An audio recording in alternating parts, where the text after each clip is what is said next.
नमस्कार मित्रांनो, मी अभिषेक चौधरी स्वागत करतो तुमचं एका नवीन व्हिडिओमध्ये। आज आपण बघणार आहोत लोहगडाचा जुळाभाऊ म्हणजेच किल्ले विसापूर। विसापूर किल्ला, ज्याला संबळगड असेही म्हणतात, पुणे जिल्ह्यातील मावळ प्रांतातील लोणावळ्याजवळ लोहगडाला लागूनच असलेला हा किल्ला, म्हणूनच याला लोहगडाचा जुळाभाऊ म्हणूनही ओळखले जाते। 1657 साली छत्रपती शिवाजी महाराजांनी हा किल्ला स्वराज्यात दाखल केला। स्वराज्यात दाखल होण्यापूर्वी किस्सागड असे या किल्ल्याचे नाव होते।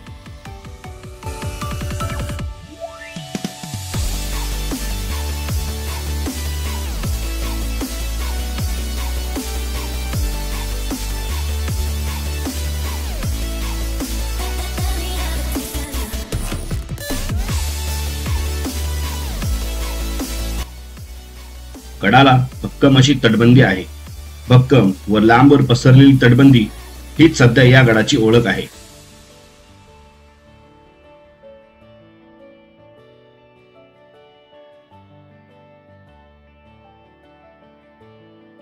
गडाच्या पायथ्याला भारतीय पुरातत्व विभागाकडून अशा प्रकारचे सूचनांचे फलक लावलेले आहेत व सदर परिसरात आढळणाऱ्या वन्य प्राणी व साप यांची देखील सूचनात्मक फलक लावलेले आहेत। गडावर येणाऱ्या प्रत्येकाने या सूचना पाळाव्यात, जेणेकरून ट्रेक करताना काही अडचण येणार नाही।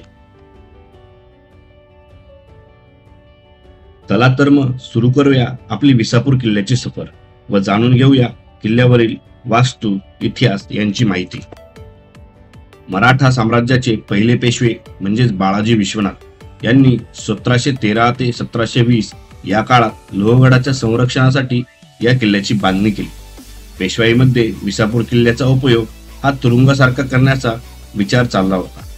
4 मार्च 1818 रोजी जनरल प्रॉचर याने हा किल्ला जिंकला। विसापूर जिंकल्यानंतर दुसऱ्याच दिवशी मराठ्यांना लोहगड देखील सोडावा लागला होता। यामुळेच इंग्रजांनी प्रथम विसापूर जिंकून या दुर्गजोडीवरच ताबा मिळवला।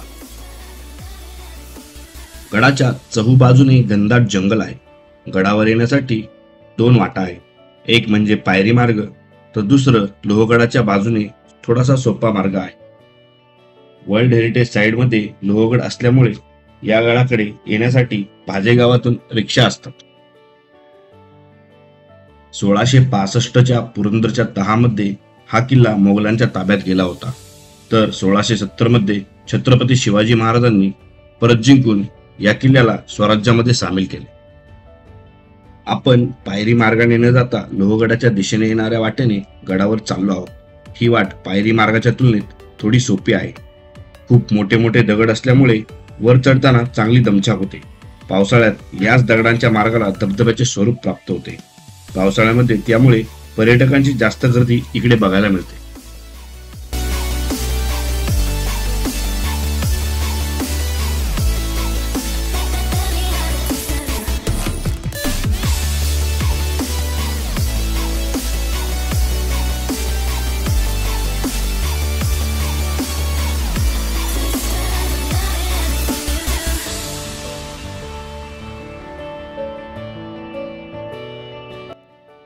पायथ्यापासून 20-25 मिनिटाच्या चढाईनंतर आपण पोहोचतो किल्ल्याच्या या विशाल तटबंदीजवळ। कधी काळी स्वराज्याचा कारभार चालवणाऱ्या या गडकोटांचे बुरुज काळाच्या ओघात ढासळू लागले आहेत। गडावर पोहोचताच अशा प्रकारची एक लेणी बघायला मिळते। सध्या या लेणीमध्ये पावसाचे पाणी जमा झालेले आहे। कदाचित पूर्वी या लेणीचा वापर गडावरील पहारेकरी व इतर लोकांना थांबण्यासाठी होत असावा।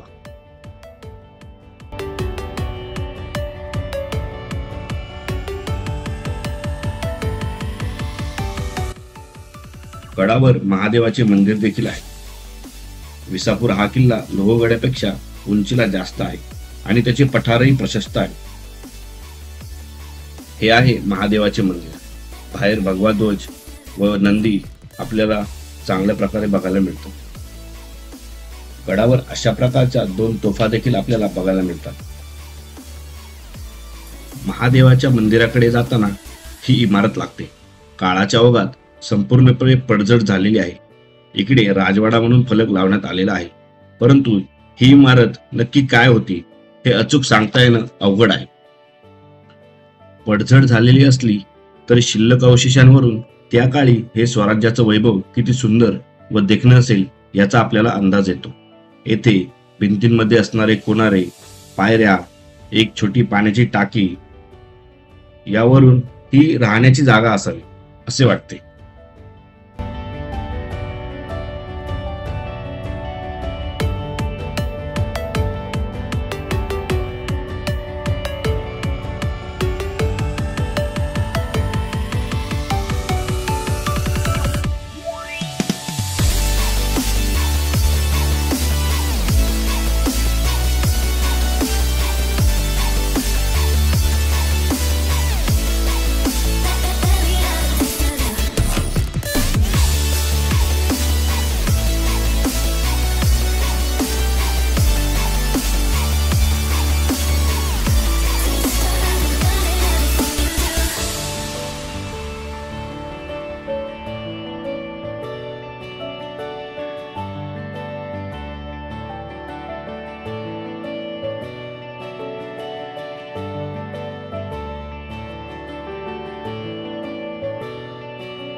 कधी काळी याच भक्कम तटबंदीच्या बाजूने आपले महाराज गेले असतील. आजही महाराजांच्या अस्तित्वाचा आभास या गडकोटांवर आपल्याला नेहमी होतो.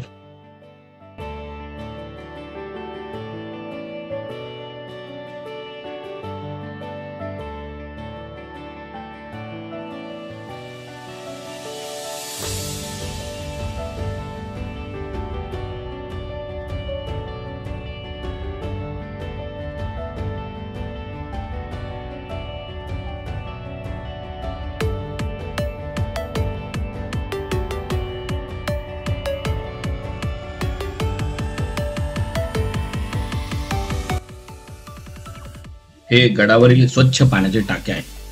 येथे एकही सिंगल टाके आपल्याला बघायला मिळत नाही. टाक्यांचा 2 किंवा त्याच्यापेक्षा जास्त असलेला समूह या गडावर आपल्याला बघायला मिळतो.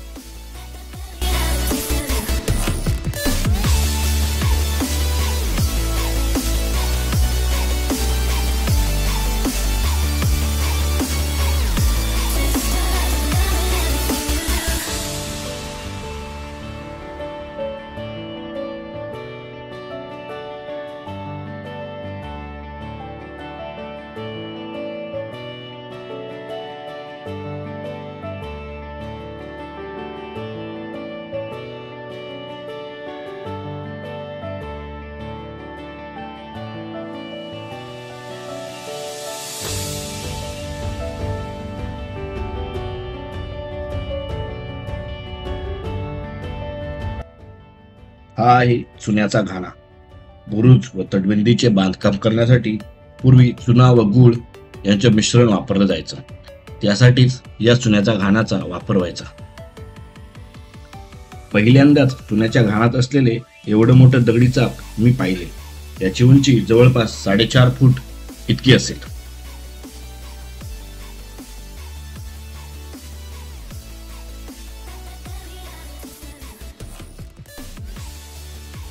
हे आहे त्याच काळातील भले मोठे जाते. याला 4 खुंटे लावण्यासाठी जागा आहे. म्हणजेच 4 जण मिळून हे जाते फिरवत असावेत.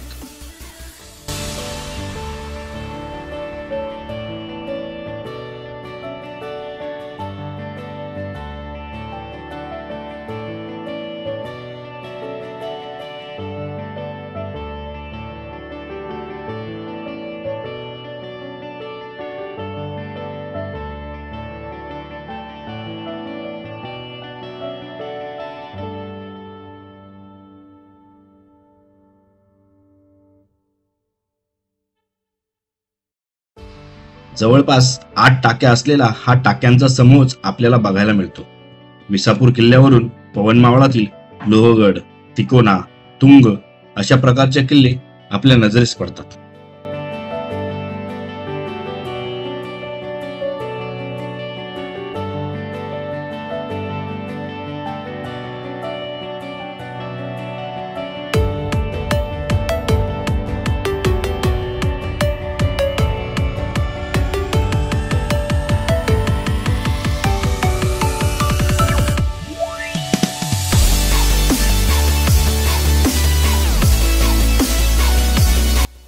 एका पाण्याच्या टाकीमध्ये आपल्याला संकटमोचन हनुमानाची पूर्णाकृती शिल्प कोरलेले दिसते.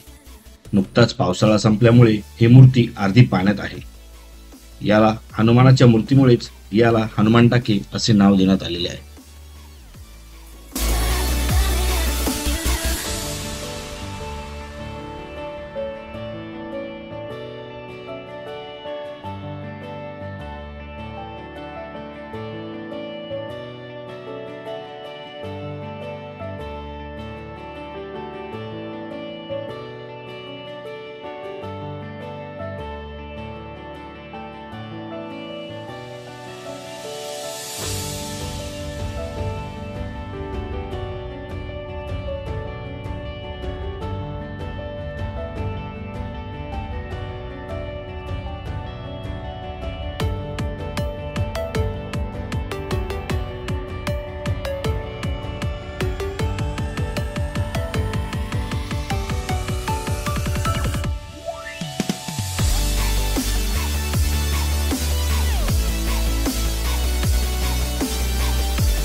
विसापूर किल्ल्याच्या अगदी बाजूलाच असल्यामुळे संपूर्ण लोहगड आपल्याला बघायला मिळतो. लोहगडाचे आकर्षण असणारा अभेद्य असा विंचूकडा व परिसर अगदी स्पष्ट दिसतो.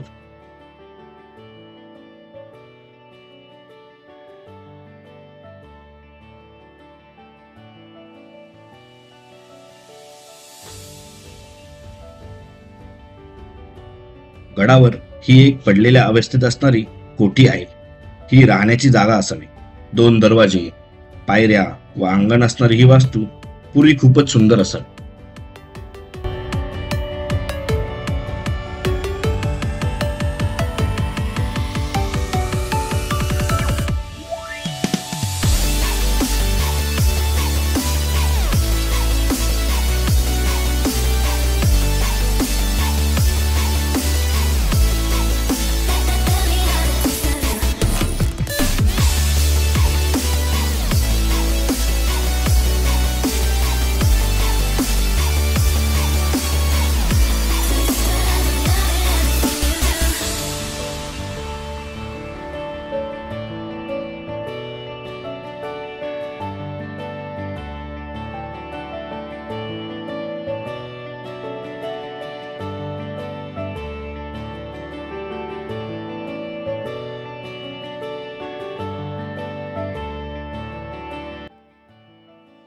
ही आहे दुसरी इमारत.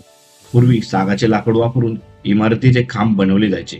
भिंतींमध्ये असणारी ही खांब उभी करण्याची रिक्त जागा आपल्याला बघायला मिळते व छपरासाठी वापरण्यात येणाऱ्या तुळईसाठी असणारी भिंतीमधील ही जागा देखील आपल्याला बघायला मिळते. या दोनही वास्तूंमध्ये टेंट लावण्यासाठी स्वच्छ आणि सुंदर जागा आहे. जर परवानगी असेल तर आपण इकडे टेंट लावून राहू शकतो. थोडंसं पुढे आल्यावर ट्रेक करून थकले असाल तर विश्रांतीसाठी शांत व थंड वातावरण असणारे अशी एक पिंपळाची झाड असणारी जागा आहे. इकडे देखील टाक्यांचा एक समूह आहे. तटबंदीसाठी लागणारे दगड किल्ल्यावरूनच काढले जायचे. हा किल्ला विस्तीर्ण असल्यामुळे इकडे लागणारा दगड इथून काढल्यामुळे येथे जास्त प्रमाणात टाक्यांची निर्मिती झाली असावी. ही आहे गडाची दुसरी वाट म्हणजेच पायरी मार्ग. पावसाळ्यामध्ये या मार्गावर देखील पावसाच्या पाण्यामुळे धबधब्याचे स्वरूप प्राप्त होते. येथे हनुमानाची मोठी मूर्ती कोरलेली आहे. शक्तीचे प्रतीक असणारी देवता म्हणून बजरंगबली हनुमानाकडे पाहिले जाते. म्हणून प्रत्येक किल्ल्याच्या वाटेवर आपल्याला हनुमानाची मूर्ती बघायला मिळते.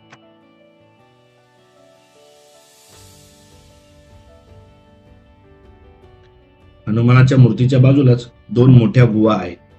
20 ते 25 लोक एका वेळी राहू शकतील एवढ्या मोठ्या स्वरूपाच्या या गुहा आहेत. ही आहे गडावरील दुसरी तोफ.